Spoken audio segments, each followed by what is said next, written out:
কি গো, সারা রাত ঘুমালে? রাতে তোমার ঘুম হয়নি? এখনো কাজে কামে না গিয়ে ওখানে বসে ঝিমাচ্ছ কেন? বউ, তোমার কাজ তুমি করো না, আমার পেছনে কেন তুমি লেগেছো বলো তো? তোমার পেছনে না লেগে করবোটা কি? এইভাবে বসে বসে ঝিমালে তো আমাদের কপালে ভাত জুটবে না। ও আচ্ছা, তা কবে তোমার কপালে ভাত জুটলো না সেটা বলো তো বউ। সাত সকালে তুমি কি শুরু করেছো? হ্যাঁ, ওরে বাবা, কেন কবে আমায় তুমি মাছ মাংস এনে খাইয়েছো বলো তো? তুমি যে খাবারের খোটা দিচ্ছ। আরে আমি আবার কখন তোমাকে খাবারের খোটা দিলাম বলো তো? আমি তো শুধু তোমার কাছে জানতে চেয়েছি কবে তোমাকে না খেয়ে রেখেছি, তুমি সেটা বলো। না না, আমি অত কিছু জানি না বাপু। তুমি এখন না জেরিয়ে কাজে যাও তো। কাজ না করলে তো না খেয়ে থাকতে হবে আমাদের। মানুষ নতুন নতুন ঘর বাড়ি জায়গা জমি কত কিছু করছে, আর আমাদের কপালে ঠিক মতো ভাতই জোটে না দুবেলা। না গো বউ না, তোমার এই সব কথা আমার একটুও ভালো লাগে না। অন্যেরটা দেখে হিংসা না করে নিজের যেটুকু আছে সেটুকু নিয়েই তো তুমি খুশি থাকতে পারো, তাই না? খুশি যে থাকবো, খুশি থাকার মতো কি আছে আমাদের কাছে বলো দেখি? শোনো বউ, অত বাজে বকো না। এইসব বাজে বাজে কাজে বুদ্ধি না খাটিয়ে একটু ভালো কাজে বুদ্ধি খাটাও। আমাদের কাছে যতটুকু আছে ততটুকুই আমাদের জন্য যথেষ্ট, বুঝলে? ভালো কাজ? সেটা কি শুনি একটু। শোনো বউ, আমাদের বাড়ির পেছনের পুকুরটা তো পড়েই আছে। কি চাষ করলে লাভবান হওয়া যায় সেই কথাই চিন্তা করো। আমি বসে বসে এই কথাই চিন্তা করছিলাম গো। কেন গো, আমাদের পুকুরে এবার রুই মাছ চাষ করবে না?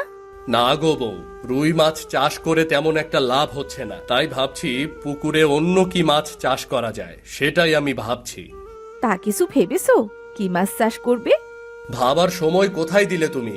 যেই আমি ভাবতে বসলাম সেই তুমি বকাবকি শুরু করে দিলে। ও, তা এই কথা তো আমায় আগে বলতে পারতে তুমি। আমি কি জানতাম নাকি তুমি বসে বসে এই চিন্তা করছো?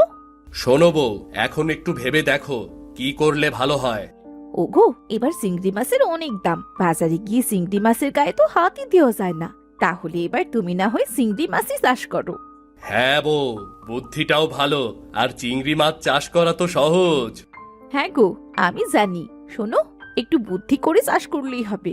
চিংড়ি মাছের ঠিক মতো দেখাশোনা করতে হবে, তো সকল ধরনের যত্ন নিতে হবে।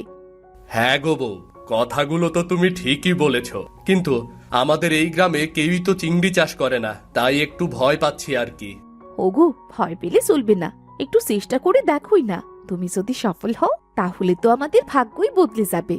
শোনো, পুকুরে তো একটু সার দিলে ভালোই মাছ চাষ হয়। হ্যাঁ গো, তুমি তো একেবারে খাঁটি কথা বলেছ।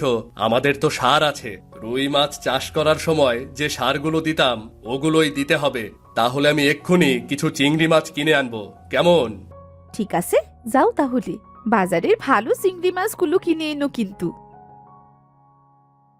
এরপর রমেশ বাজারের উদ্দেশ্যে বের হলো। বাজারে গিয়ে দোকানদারের কাছে কিছু চিংড়ি মাছ চাইলো। কি ব্যাপার রমেশ ভাই, তুমি হঠাৎ কইরা চিংড়ি মাছের বাচ্চা দিয়ে কি করবা? আরে ভাই, ভাবছি এবার পুকুরে চিংড়ি মাছ চাষ করব। রমেশ ভাই, যা করবা একটু বুঝা শুইনা কইরো ভাই। চিংড়ি মাছ চাষের কিন্তু মেলা খরচ, আর এই চিংড়ি মাছ চাষে এদিক ওদিক হইলে কিন্তু সব শেষ। দেখো, সব জানি লস আবার না হইয়া যায়। আরে ভাই, তুমি আমার জন্য যে চিন্তা করছো এতেই তোমাকে অনেক ধন্যবাদ। তোমার কথাগুলো সব মাথায় রাখবো আমি, বুঝলে? আচ্ছা আচ্ছা, এই নাও তোমার চিংড়ি মাছ। ধন্যবাদ দাদা, এই নাও তোমার টাকা। ভালো থেকো তুমি, আমি তাহলে গেলাম। রমেশ বাড়ির দিকে রওনা দিল। হঠাৎ রাস্তায় সোহাগ চাচার সাথে দেখা হলো তার। আরে রমেশ যে, তা কেমন আছো? তোমার সাথে তো বেশ অনেকদিন পরেই দেখা হলো। তা এখন যাচ্ছ কোথায়? এই তো চাচা, ভালো আছি, একটু বাড়ির দিকে যাচ্ছি। তা তোমার হাতে ওটা কি? চাচা, আমার হাতে চিংড়ি মাছ। এবার ভাবছি আমার বাড়ির পেছনের পুকুরটায় চিংড়ি মাছ চাষ করব। আগে যে রুই মাছ চাষ করতাম তাতে কোনো লাভ হয়নি, টাকা উঠতো না। শুনেছি চিংড়ি মাছ চাষে নাকি অনেক লাভ করা যায়। হয়, চাষ করতে পারলে তো লাভই হয়, কিন্তু চিংড়ি মাছ চাষের পেছনে অনেক কষ্ট করতে হয় বাবু। হ্যাঁ চাচা, সেটা তো জানি। দেখি একবার চেষ্টা করে দেখি যদি সফল হতে পারি। হ্যাঁ রমেশ, তুমি যদি একবার সফল হতে পারো তাহলে তুমি এই গ্রামের সেরা চিংড়ি চাষী হইবা। হ্যাঁ চাচা, দোয়া করবেন। আজ তাহলে আমি আসি। এসো বাবা এসো। এরপর রমেশ তার বাড়িতে চলে আসলো। বাড়িতে এসে রমেশ উমাকে ডাকতে লাগলো। বউ, ও বউ, কই তুমি? আরে কোথায় গেলে গো? এই তো আমি মুরগিগুলোকে খেতে দিচ্ছিলাম, এত সকাল সকাল ফিরলে যে? এই দেখো, চিংড়ি মাছ এনেছি। বাহ, চিংড়ি মাছগুলো দেখতে তো খুব সুন্দর। ভালো দাম দিয়ে কিনেছি, বুঝলে? ভালো জিনিসের দাম তো একটু বেশিই হবে। আচ্ছা বউ, তুমি এই মাছগুলো উঠিয়ে রাখো, আমি বাড়ির পেছনে পুকুরে গিয়ে পুকুরটা প্রস্তুত করে আসি, কেমন? আচ্ছা যাও। রমেশ বাড়ির পেছনে পুকুরে গিয়ে অনেক সুন্দর করে পুকুরটা পরিষ্কার করে চিংড়ি মাছগুলো দিয়ে দিল। সে চিংড়ি মাছগুলোকে যত্ন করতে লাগলো। দেখতে দেখতে চিংড়ি মাছগুলো বেশ বড় হলো। কিছুদিন পর ও গো বউ, শুনছো? দেখতে দেখতে চিংড়ি মাছগুলো বেশ বড় হয়ে গেছে গো। ওগো, পুকুরের পাশে মাটি দিয়ে উঁচু করে দিতে হয়। হ্যাঁ গো বউ, তা তুমি ভালোই খোঁজ খবর নিয়েছো মনে হচ্ছে। হ্যাঁ গো, একটু একটু নিয়েছি। নতুন চাষ করবে সে, একটু বুদ্ধি না খাটিয়ে চললে যে চাষে মার খেতে হবে, তাই একটু একটু মানুষের কাছে জিজ্ঞাসা করেছি। হ্যাঁ গো, সবাই বলে না, চেষ্টা করলে অসম্ভবকে সম্ভব করা যায়। হ্যাঁ গো বউ, তা যাবে আমার সাথে পুকুরে? আমি পুকুরের পাশে মাটি দেব, তুমি দাঁড়িয়ে থাকবে, কেমন? হ্যাঁ চলো যাই, চিংড়িগুলো একটু দেখে আসি। এরপর রমেশ আর উমা বাড়ির পেছনে পুকুরে গেল। তারা পুকুরের পাশ দিয়ে মাটি উঁচু করে দিল। ওগো, সব কাজই তো হয়ে গেছে, এখন একটু সার দিতে পারলেই হতো। হ্যাঁ। তা তুমি বাড়ি গিয়ে সারগুলো নিয়ে এসো পুকুরে দেওয়ার জন্য। আচ্ছা বউ, ঠিক আছে, তুমি এখানেই দাঁড়িয়ে থাকো, আমি যাব আর আসব।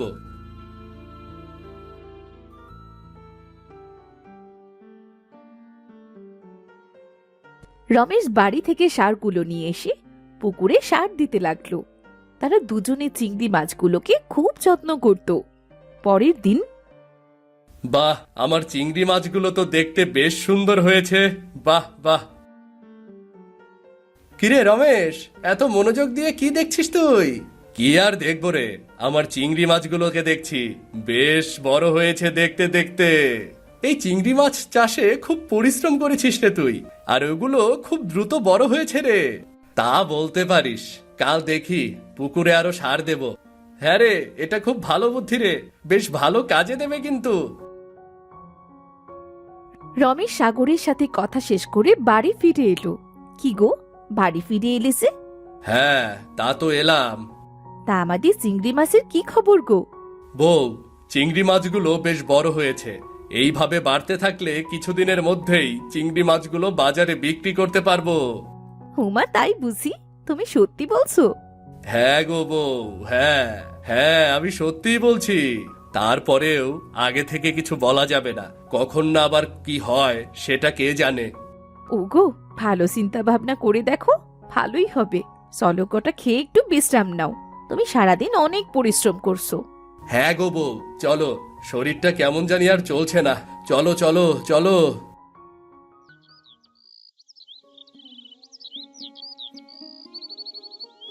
পরের দিন সকালে রমেশ ঘুম থেকে উঠে উমাকে ডাকতে লাগলো। ওগো, তোমার কি হলো নাকি? হ্যাঁ গো, আসছি, রান্নার কাজ শেষ করেই আসছি। আমাকে কয়টা ভাত গুছিয়ে দাও, আমি পুকুর পাড়ে গিয়ে খেয়ে নেব। তারপর তুমি সারাদিন টুকটুক করে কাজ করে নিও, কেমন? কেন, পুকুর পাড়ে আবার ভাত দেবো কেন? বাসায় বসে খেয়ে যাও। না গো, এত সকালে খেতে ইচ্ছে করছে না, কিছুক্ষণ কাজ করে তারপর খেয়ে নেব, বুঝলে? আচ্ছা দিচ্ছি, তুমি একটু বসো, আমি খাবার নিয়ে আসছি।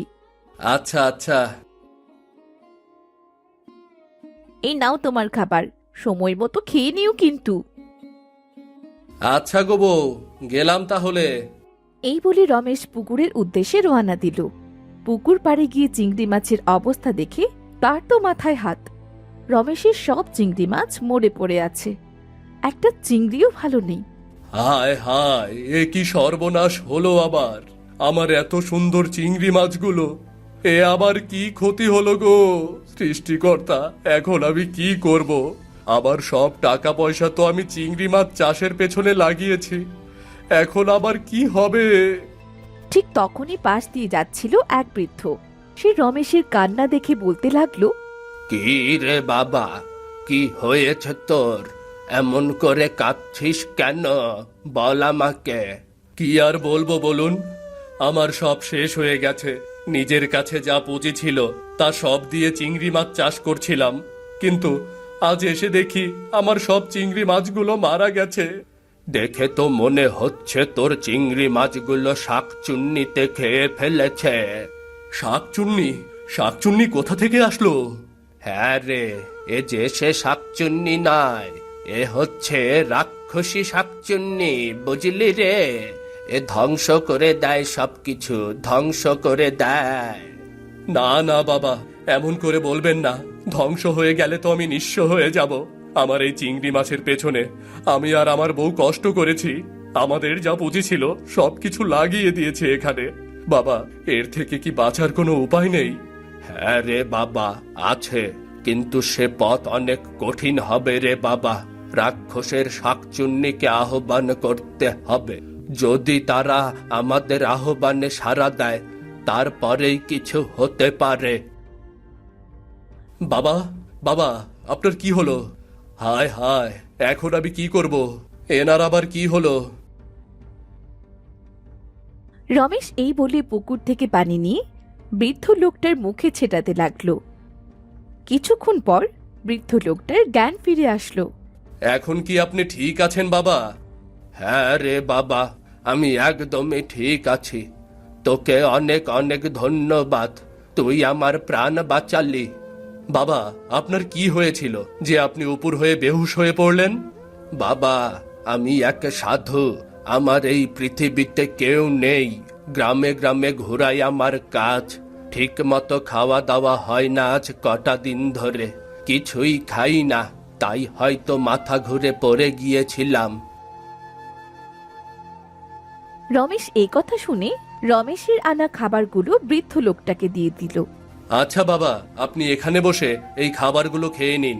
কিন্তু বাবা, এটা তো তোর খাবার, এই খাবারগুলো খেলে তুই কি খাবি? আমি বাড়ি গিয়ে খেয়ে নেব বাবা, আপনি এগুলো খেয়ে নিন তো। ঠিক আছে। বৃদ্ধ লোকটা সবগুলো খাবার খেলো আর বলল, আমার জানটা ঠান্ডা হয়ে গেল।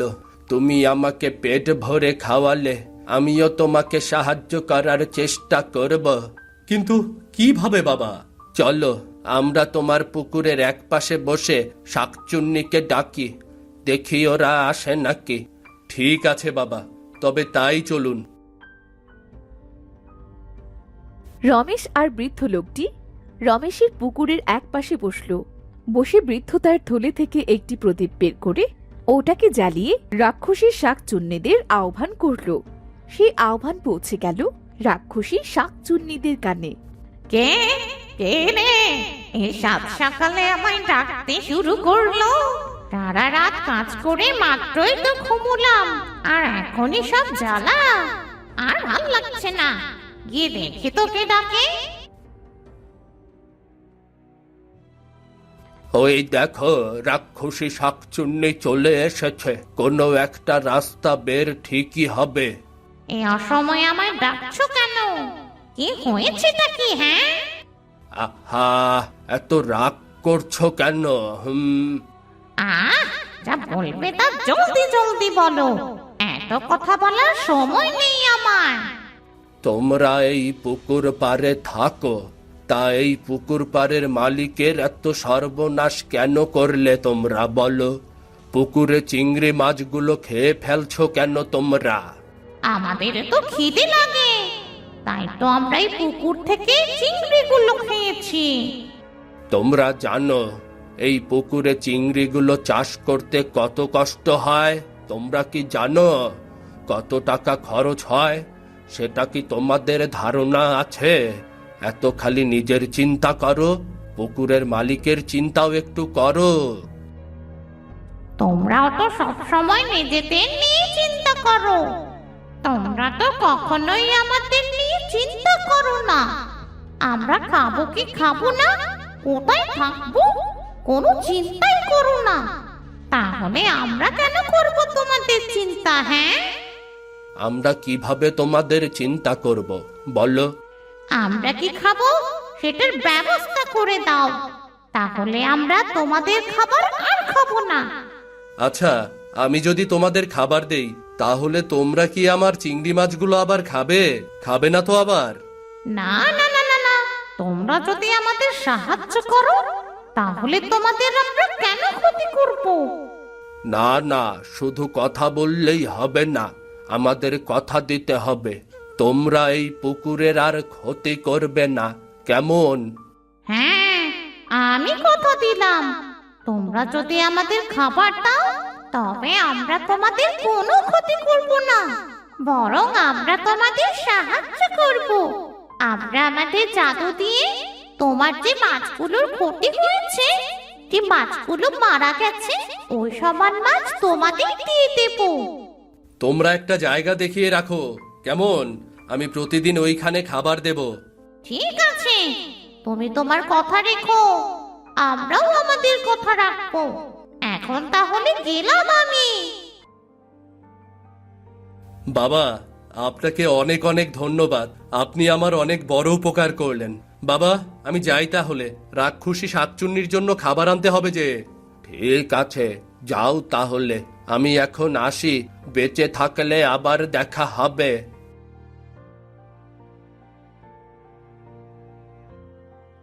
বৃদ্ধ লোকটা চলে গেলে রমেশ বাড়ি গিয়ে কিছু মাছ নিয়ে আসলো। মাছগুলো সেই রাক্ষসী শাকচুন্নির দেখানো জায়গাতেই রেখে দিল। শোনো, তুমি আমার কথা রেখেছো, আমরাও আমাদের কথা রাখবো। রাতের মধ্যেই সব চিংড়ি মাছ তোমায় দিয়ে দেব। ঠিক আছে, আমি এখন তাহলে বাড়ি গেলাম।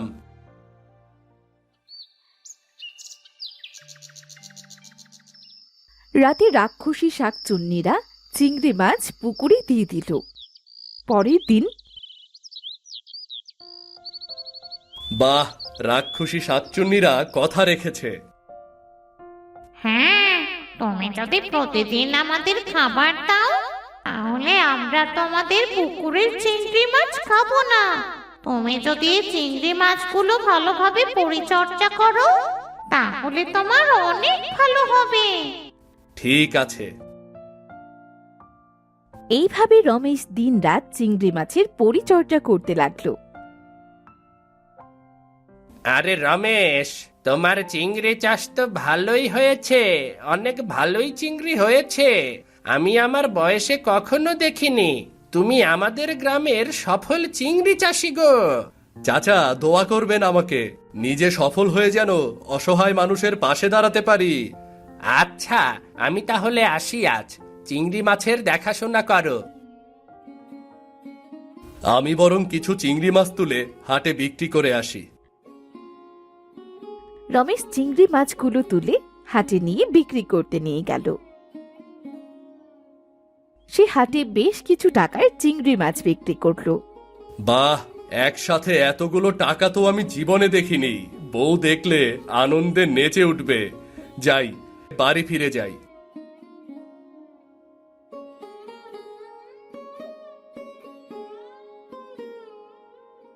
বউ, ও বউ, কোথায় তুমি?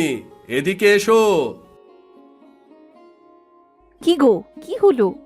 এই নাও, আজ আমাদের চিংড়ি মাছ চাষের প্রথম চিংড়ি মাছ বিক্রি করলাম। টাকাগুলো রাখো। ওগো, এত টাকা! বাহ! ওগো বউ, সবে তো শুরু, সবে তো শুরু, বুঝলে? রমেশ প্রতিদিন মনে করে রাক্ষসী শাকচুন্নিদের জন্য খাবার দিয়ে আসতো, আর রাক্ষসী শাকচুন্নিরাও চিংড়ি মাছের কোনো ক্ষতি করত না।